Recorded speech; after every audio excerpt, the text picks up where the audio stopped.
my name is Zoe. I am the Tipsy Psychic, and today we're going to talk about how to market your psychic business. So, you want to be a psychic? Well, if you want to have a psychic business and a successful one at that, then you are going to need to know how to market it. Now, marketing your psychic business is very similar to marketing any type of business.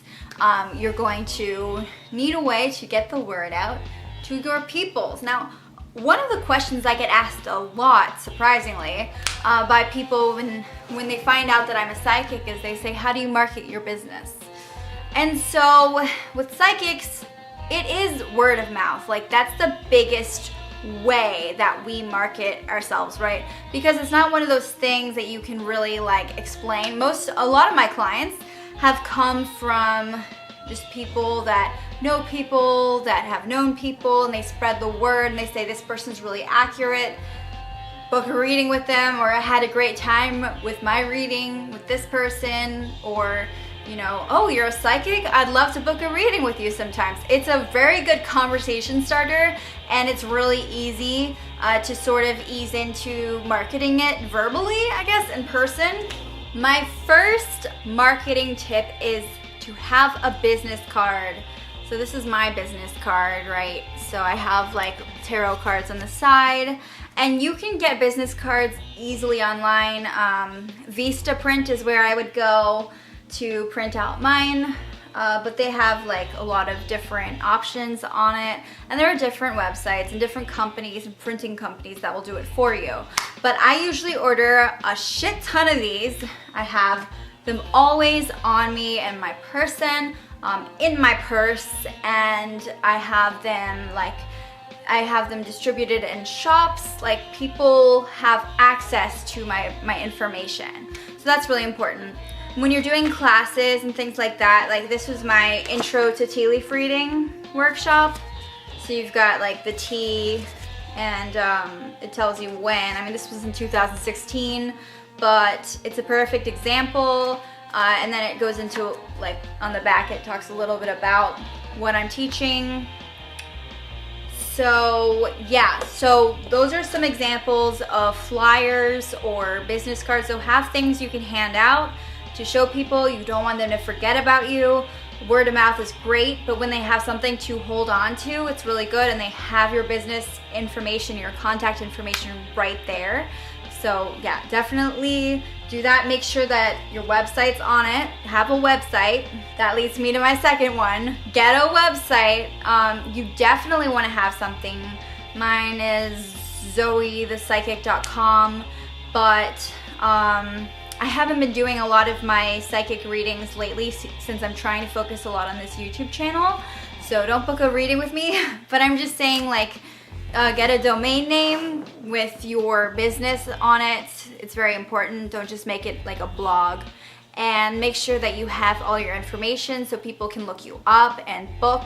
I definitely have a place on my website where it says, hey, book here, or send me your information here and I can get back to you, that kind of thing. You still have to treat it very professionally. It's not necessarily like the most professional type business, right? It's a spiritual business where people connect, and it's very personal, but you still have to address it like a business, because you're making clients. You have to know your target audience, and you're bringing people in, and you're still making some money. So yeah, success. Number 3 is social media. I don't think anyone really gets away with their business not being on social media these days. I mean, good for you if you can do that, but social media is such a great way to spread the word about your business. Have a Facebook page, an Instagram page. There's different websites like Hootsuite and things like that can help you. I don't even know. Yeah, there's so many of them that can help you get the word out every single day, like automate it even. But it's a way to connect with people. It's a way for them to contact you. It's a way for them to find out more about you. You can say you're going to an event, or you're working at a certain like festival or something, then you can say, hey, I'm gonna be over here. You can post pictures of it. Number 4 is Yelp, or like Yelp for Yelp business, or Yellow Pages. There are different directories. Being on Google is good. And definitely like have a PO box to use for your address. Don't use your own home address unless you are really comfortable doing readings there. That leads me to number 5, customer testimonials. This is really essential here. But the more customer testimonials you have, the better. And they can write reviews on Yelp, or they can send you a testimonial. There are a lot of different ways that they can get their feedback to you.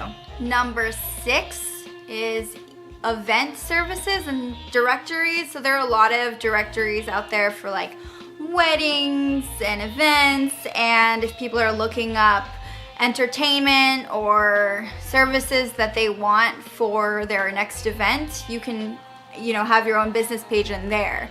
So there are quite a few of those, and it's usually free, and then the people contact you and book with you through there. So yeah, that's a good idea too. A lot of people don't think about that, but it's really good, especially if you want to do events. Number 7, psychic fairs.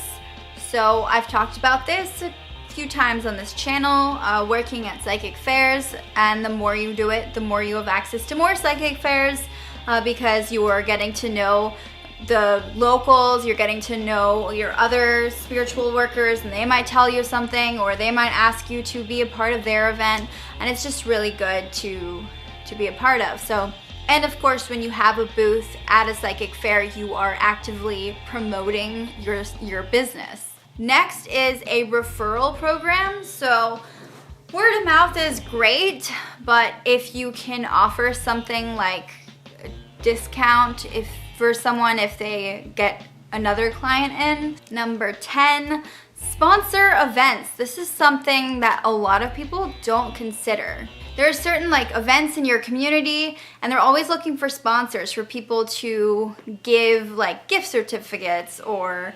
services or things like that as a prize. So for example, I was a sponsor at the Jello Underground, and they announced my business name, and I would give a reading to the winner. So that was really, really cool, and that was a really good way to get the word out, So that is a lot of advice right there to get you started. Don't forget to subscribe to my channel. If you have any questions, comment below. I would love to hear more from you.